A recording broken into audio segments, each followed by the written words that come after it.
I'm going to use onX because I have all the best rivers saved for late season in my onX app so that we can bounce around from spot to spot.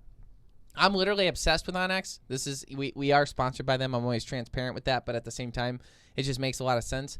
When you go in there, the amount of information you can save. Number one, I can use onX when I don't have service. Very important. And for those of you who don't know what I'm saying when I say onX, it's a mobile application. And on that mobile application, you can map out everywhere you want to go, and it's super interactive. So, like, I can go to a trout stream, and I can see all the boundaries around it, where it's public, where it's private, if it's navigable, meaning that I can go on private land. I can see all of these different things, and then I can walk to them and get to them. On top of that, you can take pictures when you're there. So I'll take pictures where I park my truck so that I know where I park my truck. So when I'm trying to find that spot the next year or a couple years later and try to go back to the same trout area, I know roughly where I can park my truck.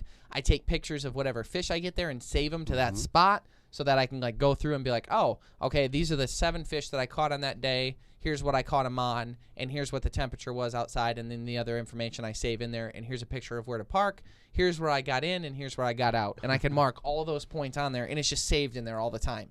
And it's not expensive. So you can't, like, I can't trout fish without it because, and you can use it offline. Like I said, you can download the maps of, like, depending, you can do a 5 square mile radius of super, super high def version, or you can do a lower res version at 10 miles. Lower res version's punny.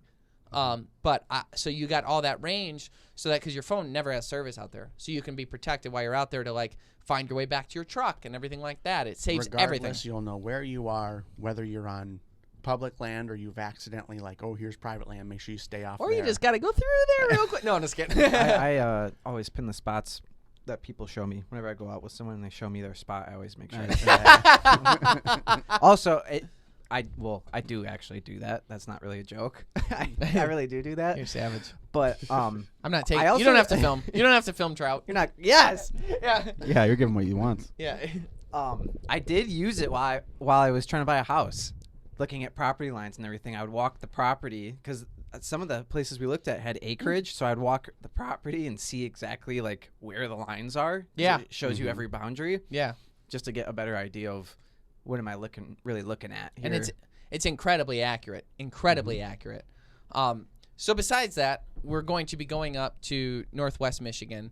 There is a lot of cold water streams there, and what I've always done is, and this was like my favorite thing to do, especially, I used to have like an old map book before onX, and I have a map book that has all the same kind of notes, but obviously not as detailed. And those things, boundary lines change all the time. I mean, they're always selling off and adding state land and getting rid of it, and people are buying and selling property, and some stuff goes to deeds.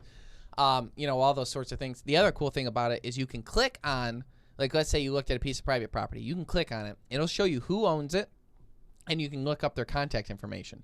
So, like, let's say you needed to go on their property. You shot a deer, and it went onto that property. You could then find that contact owner, find out what their address is, and then go there and ask permission to go on there.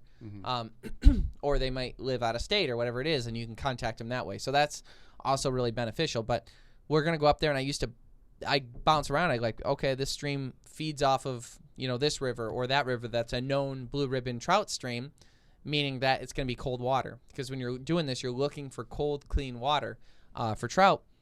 And then I would just find the best path in, and now I can use onX to do that, but I would find the best path in. Once I would find it, I'd get there, and sometimes you get there and it'd be like ripples of water and not a stream at all. That happened to me several times. And then other times... There's a creek. Right, yeah, barely. But what I'll do is, and this is a little tip for people that do this kind of fishing, is once I would get there, if it was really small, I would follow it downstream a ways just to make sure it stayed there. Because what would happen is some of these small creeks, and I'm talking water just running over rocks, it would get pooled up in some spots. And you find a pool no bigger than this room, but you cast in there and you could tell no one's been there before, because as soon as that lure hits the water, you got a 12-inch brookie on. Yeah, and that's like that exploring and that hunting aspect to it's awesome. Why Ryan's complaining, why he doesn't like it, is because you will have no short of 30 ticks on you, which some people find to be not cool, which I get. If you're lucky, you could also get the occasional leech. Dude, He goes, there's leeches? I would take ticks over the next thing he's gonna mention. Bears. What was the water? Oh, I was gonna say mosquitoes next. Oh, ticks, mosquitoes, leeches, take it all. You 100% over the water. You often can't see. There's so many mosquitoes. Yeah, or those other little bitey flies with the wings that are like The round. they're like people They're call them like- deer flies. I don't know if that's the official name. Some people call them horse flies. I don't know if that's a different thing. That's a Yeah, I different don't know. one. Big old black flies that they don't just bite you; they chew you. I've never been bitten by them before. I have heard- I've heard horrible you know things. it. You know it if you did. You know, I get rashed up from it sometimes too. If I get. We found a spot where we parked the truck and we go to get out, and the truck is just swarmed with them, and we had to sit there and go, okay, we can do this. We just got to get out, run, get into the water, and then at least our lower body will be fine, and then we'll bug spray, and then we'll be good. Okay, we'll count of 3. Yeah, and there were so many. it was kind of funny. I was talking to Abigail about this type of fishing, and I was like not heavy on the emphasis. She's like, "Oh, I'd try it. Oh, I'm tough." I'm like, No, dude. "Okay, All right, okay, perfect. Let's Yeah. go. Yeah. yeah, Great. yeah." I mean, if she can stick it out, that'd be awesome. But Yeah. I don't see. Yeah. I don't think she'll. She never won't know. be happy. She rides horses. You never know. Yeah. It sucks.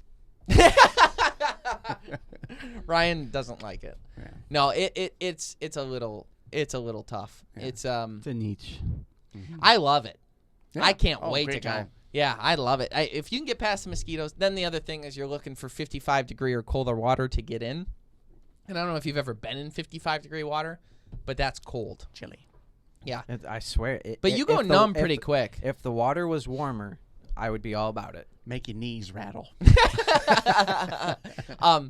Yeah, it's not great, Yeah. you know, the cold water, but you need Especially not because you could go in waders and be like relatively warm, but we both like the freedom of movement that you get wearing just long pants and then like basketball shorts. I think I'm gonna do the QuietKat has those like reef pants. I forgot the name of them. Oh, yeah, They're yeah. Oh, yeah, they're good like call. the thin pants, and they're designed for fishing like on sand flats and stuff in the ocean, but they dry so quick and they're long. And they're nice enough. They're nice enough that they, the flies and stuff. You wouldn't tuck go. them into your water shoes. I don't think I would. I'd probably just let them drape over. Yeah. Yeah. I went a little longer on the length because of that. Yeah. But other than that, we wear like tight, like spandex type under underoos. Long John. Yeah, long johns, and then water shoes, and then a bathing suit. The other thing is like you're gonna get poison ivy. That's not gonna. You're not gonna miss I out never on have. that. Never have either. I have. And sometimes when you get in the water, it feels good that it's so cold because of the poison ivy. No, I'm not That's really the best way to clean it. not too. really selling this. But anyhow, this type of fishing is something that we get to do. Go film, guys. But we're going to be doing it using our QuietKats, which will greatly cut down on the difficulty of getting to where we have to go, because those things can go That's through true. anything. That last time we did it, that one walk was pretty long. Yeah, a couple miles and through. And the QuietKats, you can go ripping through, and that leaves you less exposed in the woods for less time to the mosquitoes and stuff. And we're going to be shooting some promos for those. But we've got a couple new QuietKats. We got 3 of them, and they're incredible. I mean, that we've got the Apexes. They're fast. They're unbelievably quick and unbelievably quiet and unbelievably good on rough terrain. Yeah. So they're going to be really great for getting back to where we need to go for the fishing and stuff like that. And we've got the little trailer on it. We can keep the cooler in so we can cold pops and all that. Yeah. And bring the fish out. Yeah. Be helpful for that too. Yeah. Yeah. You're not going. So, But I got to ride a QuietKat during my pointless vacation in Florida. yeah. Yeah. That was so annoying to go all the way there. If you listen to our last or second to last podcast, Last second. Was Either it last? No, 88, Number I think. 88. 88. If you listen to 88, you'll learn what Jeff's talking about. But I wasn't at the last one. no, you Oh. weren't. Okay, No. that's right. So how did the rash? Did it clear up? Yeah, it's fine. Just plays along. I love it.